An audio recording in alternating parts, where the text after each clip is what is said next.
ನಮಸ್ಕಾರ ಎಲ್ಲರಿಗೂ. 4ನೇ ತರಗತಿಯ ಕನ್ನಡ ಪಾಠ 6 ದೊಡ್ಡವರು ಯಾರು? ಇದರಲ್ಲಿ ನಾವು ಪ್ರಶ್ನೋತ್ತರಗಳು ಮತ್ತು ಭಾಷಾಭ್ಯಾಸವನ್ನು ನೋಡೋಣ ಬನ್ನಿ. ಅಭ್ಯಾಸ: ಪ್ರಶ್ನೆಗಳಿಗೆ ಒಂದೊಂದು ವಾಕ್ಯದಲ್ಲಿ ಉತ್ತರ ಬರೆ. ಇಲಿಗಳ ಸಂಸಾರ ಎಲ್ಲಿ ವಾಸವಾಗಿತ್ತು? ಒಂದು ಊರಿನಲ್ಲಿ ಇಲಿಗಳ ಸಂಸಾರ ವಾಸವಾಗಿತ್ತು. 2ನೇ ಪ್ರಶ್ನೆ: ತಂದೆ ತಾಯಿ ಇಲಿಗಳು ಏನೆಂದು ಯೋಚಿಸಿದವು?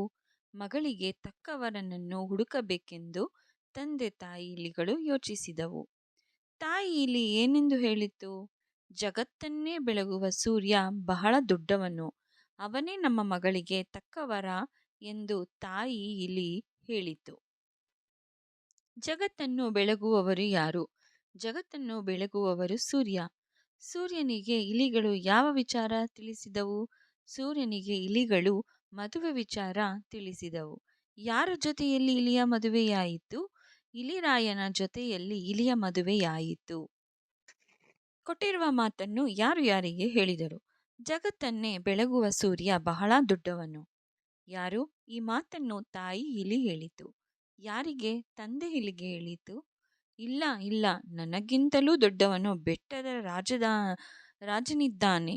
ಯಾರು? ಈ ಮಾತನ್ನು ಮೋಡ ಹೇಳಿತು. ಯಾರಿಗೆ? ತಂದೆ ಇಲಿಗೆ ಹೇಳಿತು. ನಮ್ಮ ಮಗಳಿಗೆ ಇಲಿರಾಯನೇ ತಕ್ಕವರ. ಯಾರು ಈ ಮಾತನ್ನು ಹೇಳಿದರು? ಈ ಮಾತನ್ನು ತಂದೆ ಇಲಿ ಹೇಳಿತು. ಯಾರಿಗೆ? ತಾಯಿ ಇಲಿಗೆ ಹೇಳಿತು. ವಾಕ್ಯಗಳನ್ನು ಗಮನಿಸಿ ಸರಿ ತಪ್ಪುಗಳನ್ನು ಗುರುತಿಸಿ, ತಪ್ಪಿದರೆ ಸರಿಪಡಿಸಿ ಬರೆಯಿರಿ. ಒಂದು ಊರು, ಅಲ್ಲೊಂದು ಹುಲಿಗಳ ಸಂಸಾರ ಇತ್ತು. ಒಂದು ಊರು, ಅಲ್ಲೊಂದು ಇಲಿಗಳ ಸಂಸಾರ ಇತ್ತು. ಮಗನಿಗೆ ಸರಿಯಾದ ವರ ಬೇಕೆಂದು ಇಲಿಗಳು ಯೋಚಿಸಿದವು. ಮಗಳಿಗೆ ಸರಿಯಾದ ವರ ಬೇಕೆಂದು ಇಲಿಗಳು ಯೋಚಿಸಿದವು. ಬೆಟ್ಟದ ರಾಜನ ಬಳಿಗೆ ಇರುವೆಗಳು ಹೋದವು. ಬೆಟ್ಟದ ರಾಜನ ಬಳಿಗೆ ಇಲಿಗಳು ಹೋದವು. ಕೊಟ್ಟಿರುವ ಪದಗಳನ್ನು ಸರಿಯಾಗಿ ಜೋಡಿಸಿ ವಾಕ್ಯ ರಚಿಸಿ. ತಂದೆ ಇಲಿಗಳು ಯೋಚಿಸಿದವು. ತಾಯಿ ತಂದೆ ತಾಯಿ ಇಲಿಗಳು ಯೋಚಿಸಿದವು. ಬೆಳಗುವ ಬಹಳ ಸೂರ್ಯ ದೊಡ್ಡವನು ಜಗತ್ತನ್ನೇ ಬೆಳಗುವ ಸೂರ್ಯ ಬಹಳ ದೊಡ್ಡವನು. ಇಲಿಗಳು ಬೆಟ್ಟದ ಹೋದವು ಬಳಿಗೆ ಬೆಟ್ಟದ ರಾಜನ ಬಳಿಗೆ ಇಲಿಗಳು ಹೋದವು. ಈ ಕೆಳಗಿನ ಪದಗಳನ್ನು ಬಳಸಿ ಸ್ವಂತ ವಾಕ್ಯ ರಚಿಸಿ. ಯೋಚಿಸು. ಪರೀಕ್ಷೆಯಲ್ಲಿ ಯೋಚಿಸಿ ಉತ್ತರಿಸಬೇಕು. ತೀರ್ಮಾನಿಸು. ತೀರ್ಪು ನೀಡುವಾಗ ಯೋಚಿಸಿ ತೀರ್ಮಾನಿಸಬೇಕು. ಸಮರ್ಥ. ಪ್ರಧಾನಿ ನರೇಂದ್ರ ಮೋದಿಯವರು ಸಮರ್ಥ ನಾಯಕರು. ಮದುವೆ ಸಮಾರಂಭಗಳಲ್ಲಿ ಸಂಬಂಧಿಕರೆಲ್ಲರೂ ಭೇಟಿಯಾಗುತ್ತೇವೆ. ಭಾಷಾ ಚಟುವಟಿಕೆ.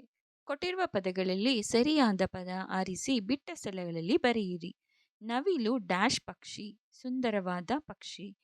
ಪಲ್ಲವಿ ಬಹಳ ಡ್ಯಾಶ್ ವಿದ್ಯಾರ್ಥಿನಿ, ಬುದ್ಧಿವಂತ ವಿದ್ಯಾರ್ಥಿನಿ. ಕೋಗಿಲೆ ಡ್ಯಾಶ್ ಹಾಡುತ್ತದೆ, ಹಿಂಪಾಗಿ ಹಾಡುತ್ತದೆ. ಮೋಹನ ಡ್ಯಾಶ್ ನೃತ್ಯ ಮಾಡುತ್ತಾನೆ, ಚೆನ್ನಾಗಿ ನೃತ್ಯ ಮಾಡುತ್ತಾನೆ. ಕೊಟ್ಟಿರುವ ಅಕ್ಷರಗಳನ್ನು ಬಳಸಿ ಪ್ರಾಣಿಗಳ ಹೆಸರು ಪಟ್ಟಿ ಮಾಡಿ. ಹಸು, ಕರಡಿ, ತೋಳ, ಕತ್ತೆ, ಇಲಿ, ನರಿ, ಎಮ್ಮೆ, ಹುಲಿ. ಅಕ್ಷರಗಳನ್ನು ಬಳಸಿ ಈ ರೀತಿ ನಾವು ಪ್ರಾಣಿಯ ಹೆಸರನ್ನು ಮಾಡಬಹುದು.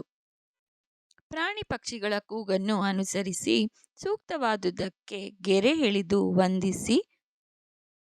ಕೋಳಿ ಕೊಕೊಕೋ, ಕಾಗೆ ಕಾಕಾ, ಬೆಕ್ಕು ಮ್ಯಾವ್ ಮ್ಯಾವ್, ನಾಯಿ ಬೌ ಬೌ, ಕೋಗಿಲೆ ಕುಹೂ ಕುಹೂ.